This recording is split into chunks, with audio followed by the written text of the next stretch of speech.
तो आज हम जो सुखड़ी बनाने वाले बर्फी, तो उसमें इंग्रेडिएंट्स क्या क्या लेंगे? गेहूं का आटा, 1 कटोरी घी और 1 कटोरी घोल। ओके। और बनाने के लिए पैन स्टार्ट किया है। हाँ। अभी उसके अंदर मैंने घी डालती हूँ, घी पूरा मेल्ट हो जाए।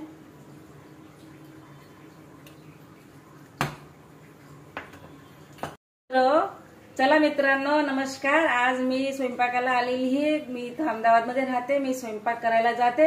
आज त्यांच्या घरी बेबी फूड बनवायचंय। बेबी फूड मध्ये त्यांना आहे ना मुलासाठी गुळाची बर्फी बनवायची आहे। त्याच्यामध्ये 1 कटोरी गव्हाचं पीठ, 1 कटोरी तूप, प्रमाण 3 घ्यायचं। याच्यात आधी मी 1 कटोरी तूप टाकून ठेवलंय। तूप चांगलं पगळलं, मग मी त्याच्यात गव्हाचं पीठ टाकलेलं आहे। गव्हाचं पीठ चांगलं लाल शेकलं गेलं का मग त्याच्यात गूळ टाकायचा। माहितीये का, जिथं जिथं मी जेवण बनवायला जाते ना, तिथं म्हणजे असं वेगवेगळं स्वयंपाक, त्यांचा गुजराती स्वयंपाक असतो। मला गुजराती स्वयंपाक बी बनवता येतो। सगळं गुजरातीमध्ये मला आधी काहीच येत नव्हतं, पण मी एका दादीकडे गेली, त्यांनी मला सर्व गुजराती स्वयंपाक शिकवला। मग मी 15 दिवसात गुजराती स्वयंपाक शिकून गेली। मग मला पूर्ण गुजराती स्वयंपाक यायला लागून गेला। मग ते जसं मला ते स्वयंपाकाला जायची का, मग ते मला स्वयंपाक बनवायला सांगायचे का, मग ते एक दुसऱ्याला विचारायचं ते तू आज किती चपाती खाणार, सगळ्यांना एक दुसऱ्यांना विचारतात। मग तो म्हणतो मला 1 खायची, तो म्हणतो मला 2 खायच्या। मला सगळं नवल वाटायचं। तसं तर आपल्याकडे असं म्हणतील की विचारतील तर तू म्हणशील मला आपलं जेवणच देऊ नको, तू असंच म्हणतील आपल्याकडे। तर आपल्याकडे असो ना, घरचे असो या पाहुणे असो, आपल्याकडे तो म्हणतील मला नाही जेवण, मी तुझं विचारून चपात्या बनवते। त्यांच्याकडे तसं म्हणजे प्रथाच आहे त्यांची, का विचारून पाहुणा असो कोणी असो तर विचारूनच बनवतील। तो फुलका असतो त्यांचा, आपली तरी मोठी पोळी असते, त्यांचा फुलका असतो छोटासा।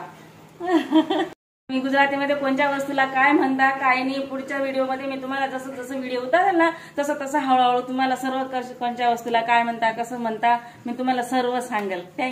थाली के अंदर घी लगाएंगे। तो ये घी इस तरह से बहुत अच्छी तरह से आपको हाथ से लगाना है थाली के अंदर घी, ताकि जो हमने बनाया है ना वो इसके अंदर चिपक ना। पहिल्या ताटाला है ना चांगलं तूप लावून द्यायचं, म्हणजे काय सुकड़ी बनवताना। थाली के अंदर ऐसे लगा दिया है और ये हमारा ना पूरा पक के रेडी हो गया है। खुशबू बहुत ज्यादा मस्त आ रही है। अभी ये साइड वाला गुड़ है ना, ये हम इसके अंदर डालेंगे। रंगाचं शेकलं गेलेलं आहे, त्याच्यामध्ये आता हा सर्व 1 वाटी गूळ टाकून देते मी। मस्त पहिला आधी गॅस बंद करून द्यायचा आणि मगच गूळ टाकायचा, नाही तर चालू गॅस मध्ये गूळ टाकला नाही तर कडक एकदम लाकडासारखी कडक होऊन जाईल ती बर्फी। ती बर्फी अशीच बनते।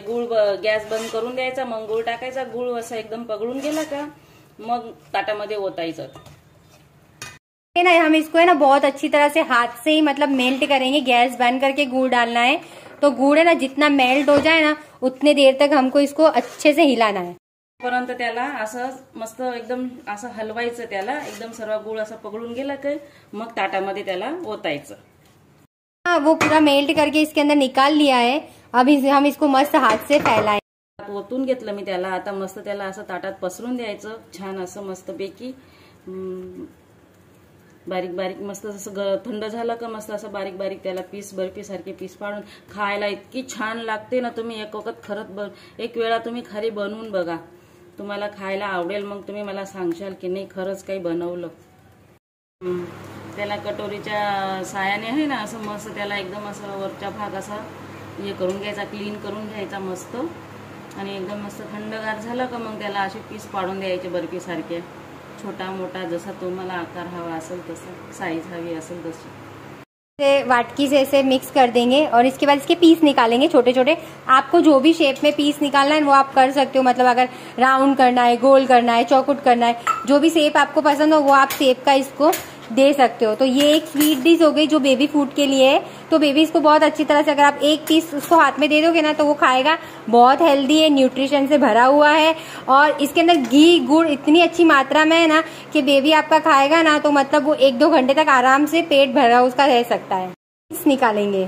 चला आपण त्याचे आता पीस पाडूया।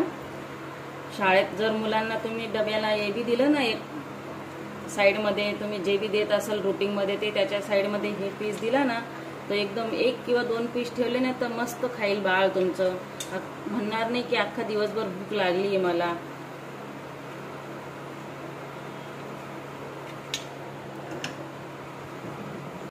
में हमारे मंगला मासी ने स्वीट डिश बना दी है मेरे बेबी के लिए। मतलब अब मुझे कोई झंझट नहीं, अगर वो भूखा भी होता है ना तो मैं उसको ये डिश दे सकती हूँ।